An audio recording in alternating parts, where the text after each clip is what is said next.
Perkenalkan saya Dimas Aldirianto, asal Jakarta, bukan Solo sih.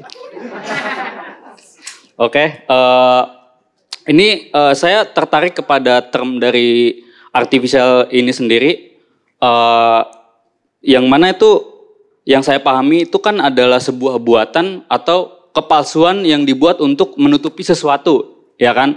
Dan kata yang saya kutip dari Mas Sabrang ini, artinya ini harus memenuhi dua kriteria. Yang pertama adalah manusianya, yang kedua adalah tujuannya. Dan counter daripada artificial itu adalah nature, ya kan? Jadi alam itu sendiri. Nah, saya agak kebingungan dan mungkin masih sangat minim pengetahuan.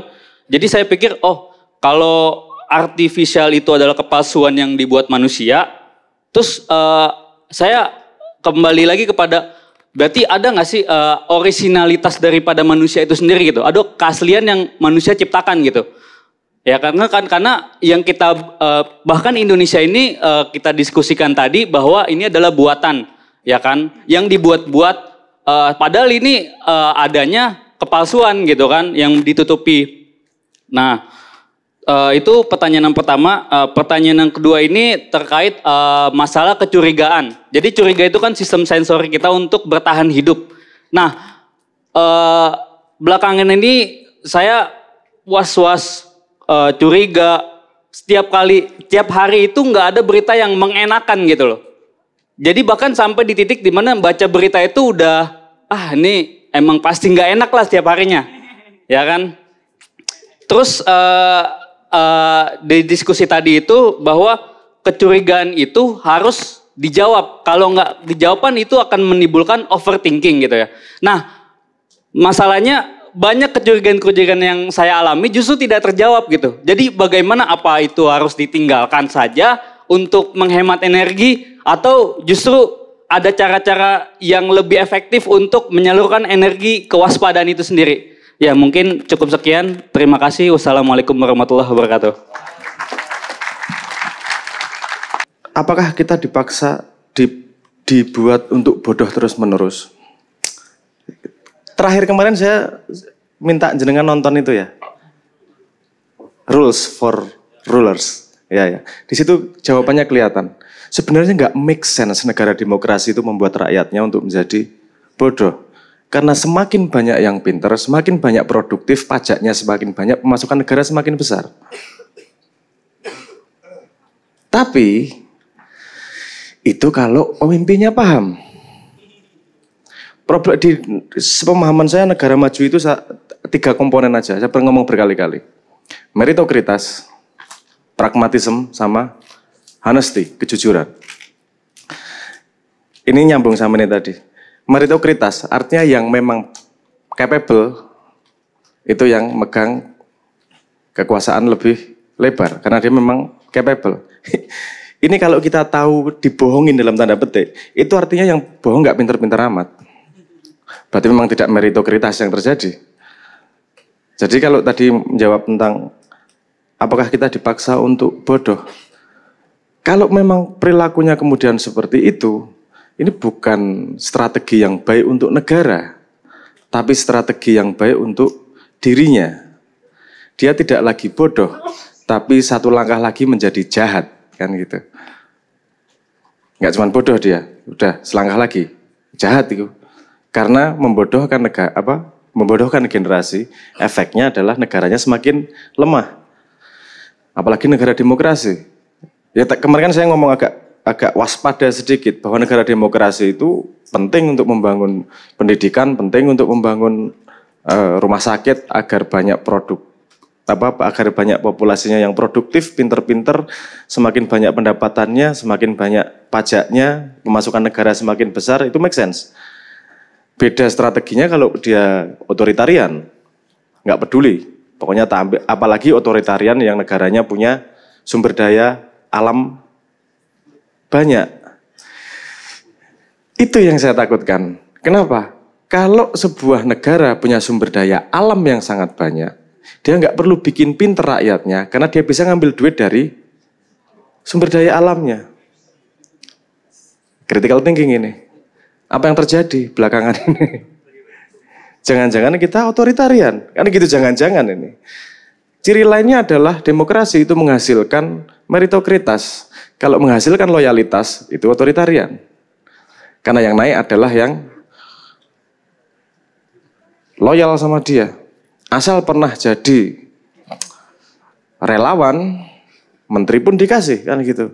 Walaupun nggak kompeten misalnya. Nah itu projo ngono toh ngomongnya. Enggak, maksud saya, oke, kita nggak nyalain siapa-siapa. Keadaan kita kayak gini, yo dandani yo. Nah, mau dandanin itu masalah. Syarat pertamanya adalah memahami masalah secara clear, secara jelas mekanisme dan di grounding pada keadaan sebenarnya.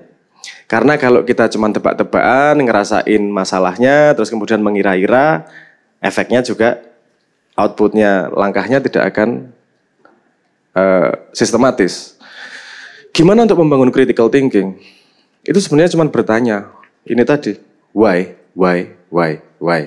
Itu pertanyaan yang tidak akan pernah selesai. Why? Terus saya kemudian nyambung ke yang itu tadi. Gimana kalau kita why terus kemudian overthinking?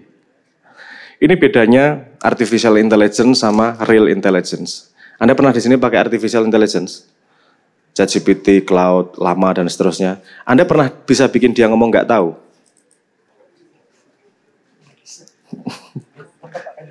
Dia tetap akan jawab. Nggak paham pun tetap akan jawab dia. Mending ngarang halusinasi daripada ngomong nggak tahu. Itu salah satu kemampuan manusia yang paling luar biasa adalah ngomong aku nggak tahu. Tak terima deh nggak taunya. Tak simpen dulu nih, masuk kotak yang namanya nggak tahu. Suatu hari saya akan tahu kalau dikasih rezekinya. Itu yang menghindari overthinking. Kadang-kadang Anda baca. Kalau baru baca sekali nggak tahu terus selesai, ya udah aku nggak tahu, nggak pedulilah. Itu critical thinkingnya nggak dipakai. Critical thinking perlu dipakai sampai sebuah limit. Emang nggak bisa tahu ya aku. Nggak ada sumbernya ya, mau tahu dari mana nih. Contohnya gini misalnya. Kalau ada rencana RUU, terus kemudian diributkan di Twitter atau di Instagram atau di sosial media. Anda yang ikut ribut udah baca belum RUU-nya? Biasanya cuma ngumpulin dari komen-komen, menyimpulkan sendiri, kemudian ikut ribut. Itu kan critical thinking-nya nggak dipakai.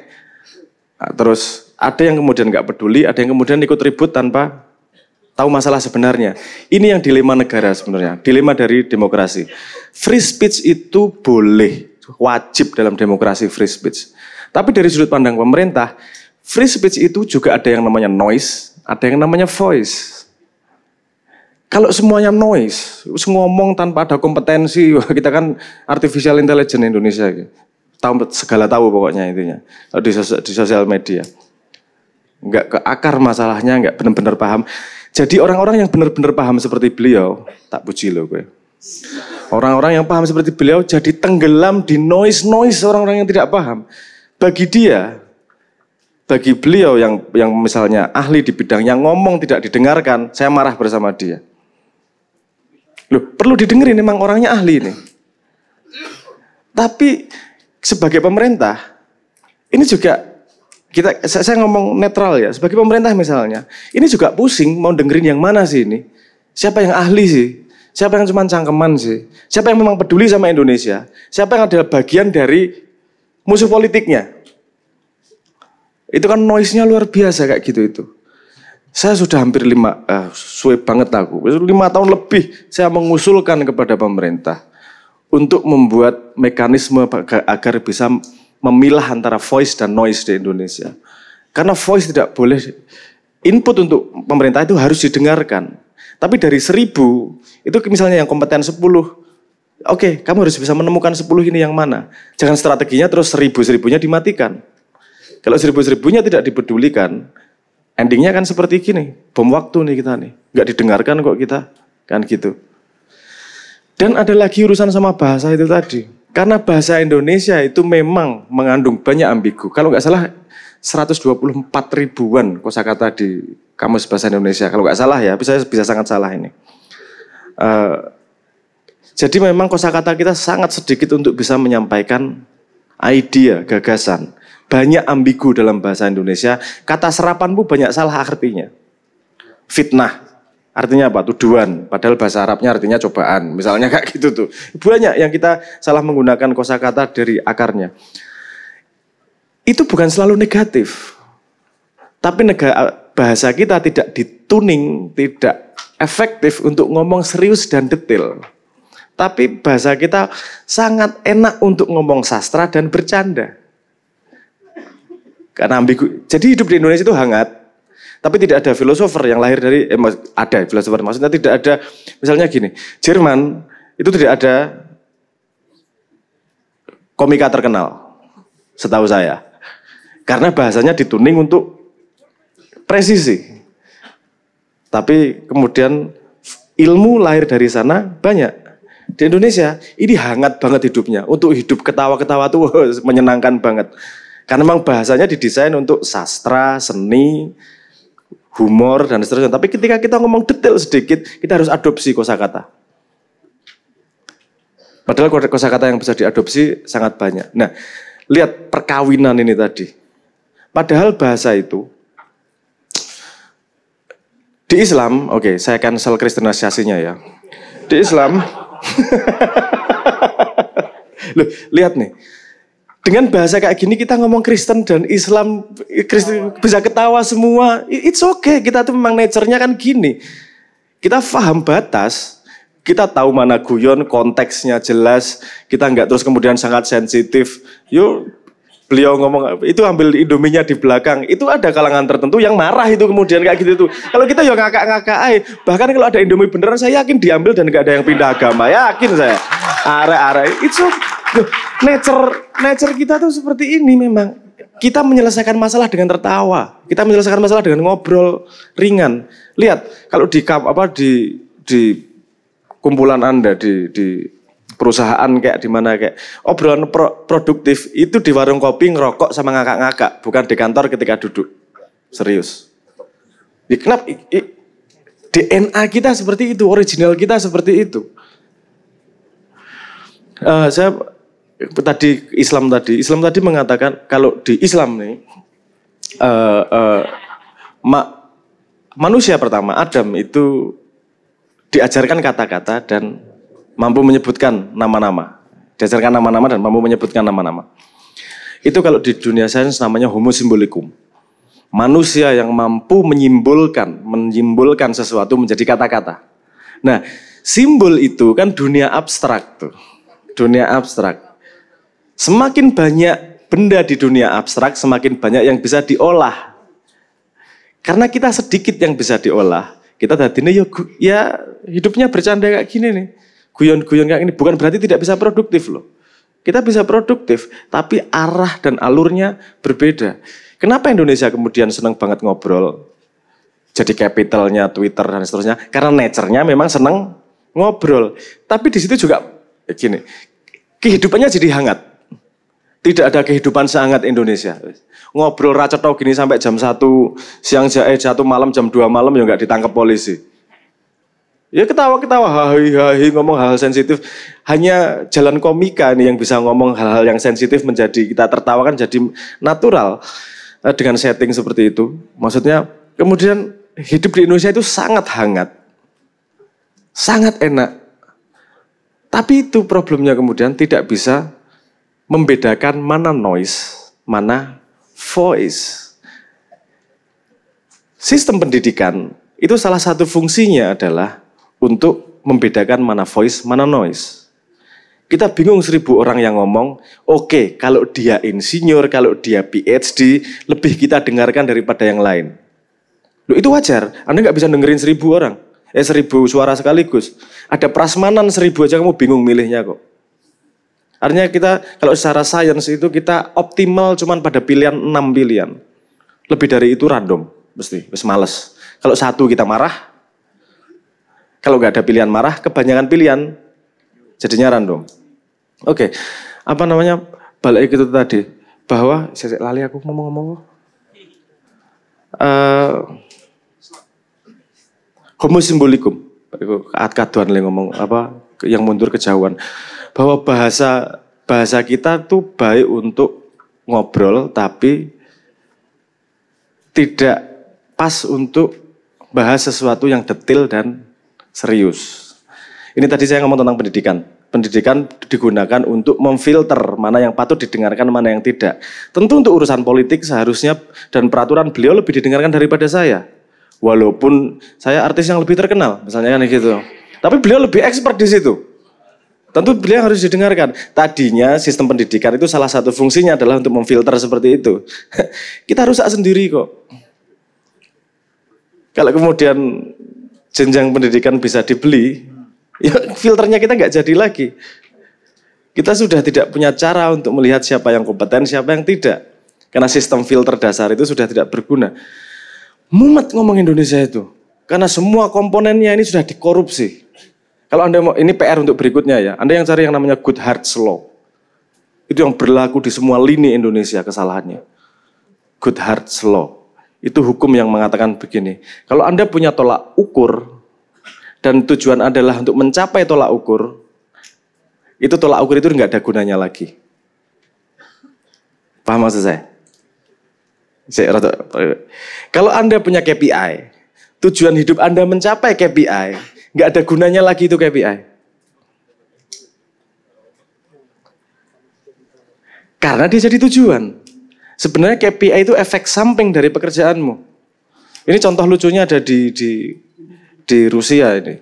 KPI-nya bikin paku, ini perusahaan paku, bikin paku sehari 1000 misalnya gitu. Dia bikin paku kecil-kecil, jumlahnya 1000 terus cepat pulang. Oh, enggak gitu dong. Oke, dihitung berdasarkan beratnya. Bikin paku beratnya segini, bikin gede-gede terus habis itu pulang. Artinya Goodhart's Law itu terjadi di Indonesia. Yang saya sangat komplain itu ada undang-undang yang ngomong sampai kita harus mencapai KPI. Itu dia benar-benar nggak paham. KPI itu berbahaya loh. Karena kamu akan melakukan segala cara untuk menuju KPI tersebut. Kenapa sih anak sampai mau nyontek? Karena mengejar nilai. Karena seharusnya nilai itu efek samping dari dia belajar, kan harusnya gitu. Banyak banget konsep yang seleb-seleb. Nah, critical thinking sangat penting untuk bisa menggali hal seperti itu sampai kepada akarnya. Kenapa sih? Kenapa sih? Kenapa sih? Kenapa sih? Dan kita harus selalu berpikir perspektif. Dari sudut kita harus didengarkan dong. Coba Anda perspektif dari yang pemerintah. Oke, kalau tak dengerin semua apa gak mumet ya aku? Ini bias manusia kayak gitu memang. Kita harus punya filter karena kita punya limited energi. Kita harus punya filter untuk siapa yang didengarkan atau tidak. Contoh yang sudah saya katakan dari dulu. Sosial media itu kenapa merusak? Karena yang terjadi adalah kita mendengarkan yang followernya paling banyak. Kita membaca yang followernya paling banyak, bukan yang paling kompeten. Karena memang sosial media tidak memberikan parameter yang mudah untuk melihat siapa yang kompeten, siapa yang tidak. Akhirnya yang kita lihat cuman follower. Jangan kaget kalau kemudian semua pelaku sosial media mencari follower sebanyak-banyaknya dengan segala cara. Apalagi ditambah motif positif bahwa dia bisa menjual followernya dengan menjadi buzzer. Lagi-lagi kita tidak punya metodologi untuk bisa mendengarkan mana noise, mana voice. Padahal kita membutuhkan itu voice itu. Dan salah satu yang pengen saya garis bawahi sebenarnya, itu tidak terjadi yang namanya meritokratis itu. Salah satu contohnya adalah betapa kita paham strategi yang dilakukan oleh di atas. Karena social engineering, tadi siapa yang ngomong social engineering? Social engineering itu selalu dilakukan oleh pemerintah manapun di dunia. Selalu. Tidak mungkin tidak. Kenapa? Karena negara untuk bisa maju syarat pertamanya adalah stabil. Untuk Anda bisa stabil, itu kemudian Anda punya privilege, punya waktu untuk bisa memikirkan hal yang tidak fundamen. Gini maksudnya. Kalau Anda masih takut dicolong sama tetangga, Anda kan nggak berani keluar rumah dan nggak produktif. Makanya dibuat peraturan. Tidak, kalau mencuri dihukum. Oke, jadi stabil nih society-nya. Jadi social engineering itu dilakukan dengan segala cara untuk kemudian menjadi stabil. Itu yang membuat social engineering memang pasti dilakukan dimanapun. Lagi-lagi, batasnya itu sangat delicate. Seberapa sih social engineering boleh dilakukan? Karena kalau kebablasan sedikit dengan buzzer, social engineering bukan lagi untuk kestabilan, tapi untuk penggiringan opini. Pentingnya penggiringan opini apa? Karena kepentingan pihak tertentu. Sekarang kita karena tadi kawin sama voice, kebanyakan noise tanpa bisa mendengarkan noise, kita nggak bisa lagi membedakan. Ini sebenarnya penggiringannya untuk kepentingan satu orang atau kepentingan Indonesia sih? Nah, kompleks lagi nih kemudian. Indonesia ini bangsa itu kompleksnya. Luar biasa. Tapi dari tiga itu gini, meritokrasi tidak terjadi. Pragmatisme untuk dirinya sendiri. Kita tuntut satu hal dulu, kejujuran. Ini yang ditanyakan beliau ini tadi. Gimana kita bisa jujur? Memaksa pemerintah jujur. Oke. Sorry ya agak kompleks. Gimana kita bisa pemerintah Indonesia untuk jujur? Jawabannya sebenarnya sederhana, kalau mau pemerintahnya melakukan. Karena masalah itu sudah datang di dunia sebelum datang di Indonesia. Problemnya adalah trust. Kita tidak percaya pada rasa karo pemerintah, karo pacarmu lungo 3 jam saya nggak bisa dikontak, wis curiga. Problem kita adalah trust. Tapi gini, kalau kita ngomong pemerintah dan penataan, gimana kita bisa masuk pada sebuah sistem yang kita harus memberi kepercayaan kepadanya.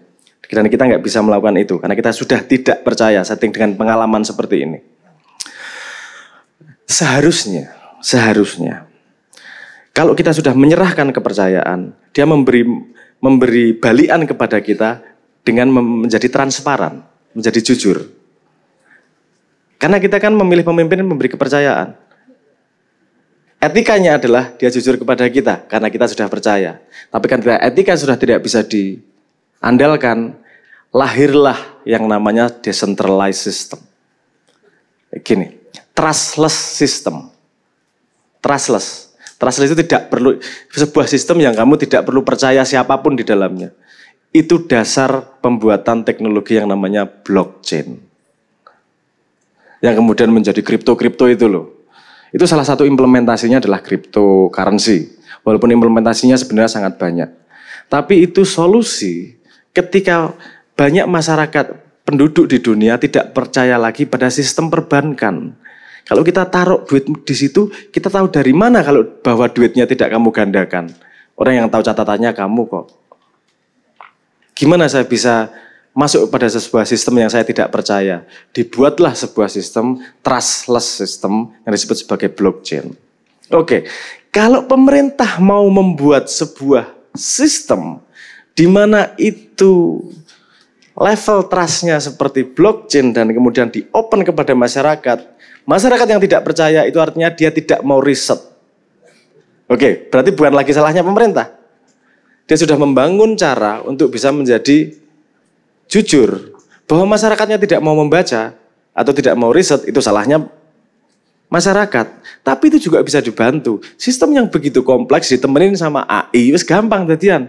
Semua masyarakat bisa, teknologinya sudah memungkinkan untuk pemerintah menjadi jujur dan masyarakat bisa mengakses siapa yang jujur, siapa yang tidak dengan mudah setiap saat. Problemnya lagi-lagi adalah siapa yang mau? Wong enak jadi raja kok. Enak dengan peta seperti ini kok. Tapi paling tidak gini. Kita kalau sudah punya kriteria. Ini kan kriteria nih. Kita sama-sama pengen Indonesia maju. Problemnya adalah gimana nih caranya. Oke, kalau ada hipotesis seperti itu, kemudian kita punya kriteria. Pemimpin yang mendekat ke situ, kita dukung. Pemerintah yang menjauh ke situ, kita lawan. Sederhana nih kemudian jawabannya. Sederhana ora? Paham ya maksud saya ya? Yang menuju ke kejujuran pasti tidak sempurna, butuh proses, pasti.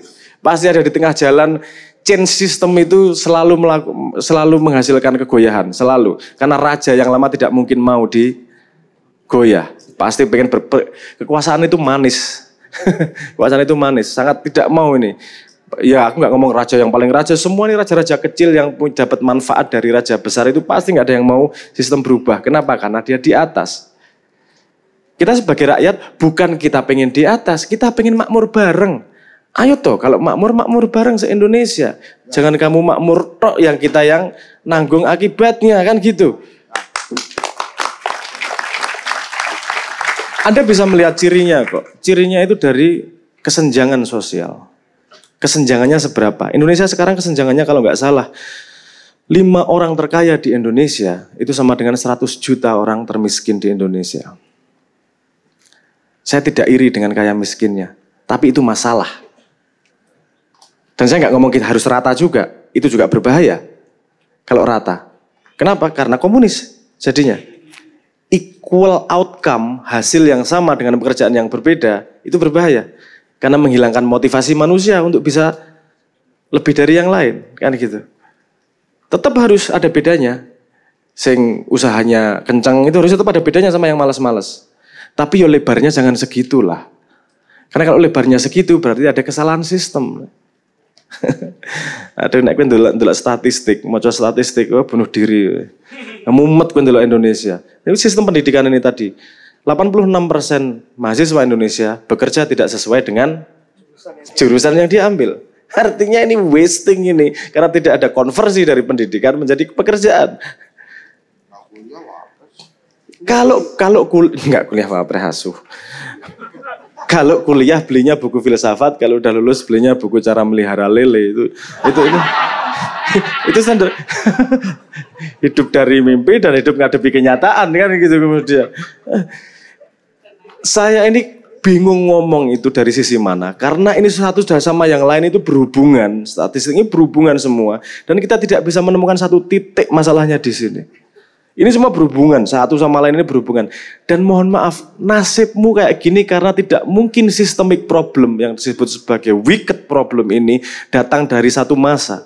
Ini pasti turunan dari generasi-generasi sebelumnya. 65 mungkin. Ketika Indonesia merdeka, kalau tidak salah, Time Magazine mengeluarkan ini bakal menjadi negara superpower baru dari Asia. Tapi kemudian tahun 80-an keluar negara calon superpower yang terlalu banyak ngambil salah belokan. Wrong turn, ambil salah tikungan. Nggak sampai ke situ. Karena kalau secara teori tidak mungkin Indonesia tidak menjadi superpower.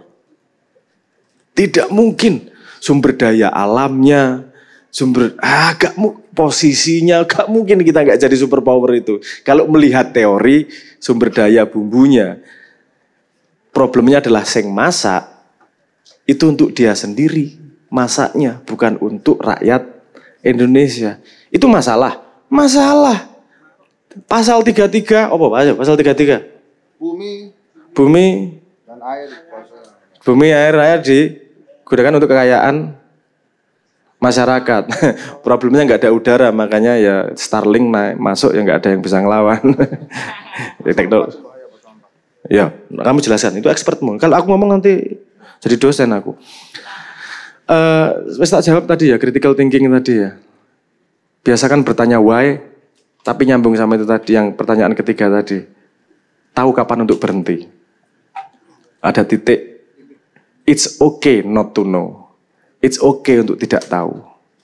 Nggak masalah, manusia tidak harus tahu semuanya kok. Dan harusnya kamu bersyukur kalau sampai titik itu. Oh, saya nggak bisa tahu lebih loh. Anda berarti tidak ditanggung jawabi terhadap pengetahuan itu. Karena ketika kamu sudah tahu, otomatis kamu punya tanggung jawab untuk ikut memecahkan masalah yang kamu ketahui. Pinter ki ya masalah rumangsamu. Tahu banyak itu juga masalah. Oke. Ini mungkin sudah saya jawab, saya respon semua ya, termasuk Mas Hensat ini tadi. Yang saya jawab tadi intinya begini, gimana ini Indonesia ke depannya? Tadi kita dari 3 itu meritokratis butuh waktu, pragmatisme butuh setting budaya, yang ketiga adalah kejujuran. Kejujuran dari mana datangnya? Agama sudah ngajak kita jujur, nggak berhasil. Ustadz segini banyak ngajak kita jujur nggak berhasil, undang-undang ngajak kita jujur nggak berhasil, kita lari ke teknologi. Kenapa saya ngomong nggak berhasil? Ya lihat pengalaman ke belakang gitu aja. Lihat pengalaman belakang sampai sekarang juga kejujuran belum terbuka. Kejujuran itu akan berguna kalau kemudian kita bisa punya rating system, mana yang voice, mana yang noise. Ini akan berguna nih, jujur dihandle sama yang punya voice-nya bersuara, didengarkan lagi, responnya kelihatan jujur atau tidak. Kita punya ukuran yang jelas negara menuju baik atau menuju buruk. Angele. Iki selalu ada bisa cangkeme wong iki wis kowe njuk nyalono jadi presiden, nyalono jadi pemimpin. Enggak semudah itu juga. Karena ketika kamu masuk pada sebuah situasi, settingnya berbeda sama sekali. Kita enak ngomong di sini karena tidak mengikuti sebuah struggle of power yang terjadi di sana. Sorry to say. Orang-orang itu sejauh pengalaman saya selalu ngomong gini, kita pengen membangun Indonesia. Dan saya percaya 100% bahwa mereka pengen membangun Indonesia. Bahwa itu prioritas nomor 13 itu pertanyaan berikutnya. Oh saya yakin mereka pengen membangun Indonesia. Siapa yang gak pengen membangun Indonesia? Tapi resiko di depan mata bahwa dia dikirimi sprindik kayak, dia diancam apa kayak dan seterusnya. Itu lebih mengerikan daripada harus memegang prinsip itu sampai mati. Dan kalau kamu memegang prinsip itu juga, kamu gak akan punya teman. Mohon maaf. Lah, itu setting yang harus kita ubah sedikit demi sedikit. Caranya gimana? Punya kriteria. Loh, apa sih ini? Kok saya bisa ngomong seperti ini? Itu sistem yang berjalan di alam semesta. Oke, tak jelaskan lebih sedikit, lebih lebar lagi. Kenapa saya ngomong punya kriteria? Itu adalah cara yang ya bukan efektif ya. Cara yang dicontohkan oleh alam untuk mengubah keadaan. Evolusi itu yang menentukan cewek. Yang menentukan bukan laki-laki. Kenapa? Karena yang memilih siapa yang bisa membuai dirinya adalah si perempuan. Si laki-laki mengikuti kriteria perempuan. Kalau perempuan ngomong gini, saya cari yang gundul yang akan menjadi istri saya, suami saya. Saya yakin laki-laki gundul semua, yang jomblo-jomblo, saya yakin aku itu. Kenapa? Karena itu kriteria. Kriteria untuk kamu bisa menjadi suaminya, itu bisa membuai. Sekarang kriteria kita untuk memilih pemimpin adalah 50.000. Kriteria apa itu? Jangan kaget kalau evolusi kita adalah orang-orang yang mencari kekayaan sedemikian banyak untuk bisa menjadi pemimpin, untuk bisa membayar kita semua. Itu bukan salah siapa-siapa, itu bukan artificial Indonesia. Itu natural Indonesia yang dibangun oleh rakyatnya sendiri yang punya kriteria 50.000. Kalau Anda sudah mulai punya kriteria jelas nih, karena kriteria menentukan masa depan, selalu. Sehingga tadi saya mendorong, ayo kriterianya yang jelas. Apa? Pemimpin yang mendorong kejujuran, kita dukung. Pemimpin yang masih menyembunyikan itu tadi, menyembunyikan wajahnya dan seterusnya, kita buang. Oke, untuk menutupnya, saya akan ngasih level lebih tinggi dari rayuannya Hensat itu tadi. Kalau ditanyain, gimana kamu tadi? Kalau ditanyain cewek, kenapa kamu suka sama aku? Ya. Jawabannya gimana tadi? Karena kamu hadir di hadapanku, terlalu pragmatis. Sebetulnya salah juga tuh. Jadi kalau ditanya, kenapa kamu sayang sama aku? Bagaimana aku membuktikannya? Bahwa aku memang sayang kamu. Jadi kita bikin pusing balik. Oh, terus jadinya debat. Ya akhirnya nggak jadi emang. Oh, ya. Orang bingung.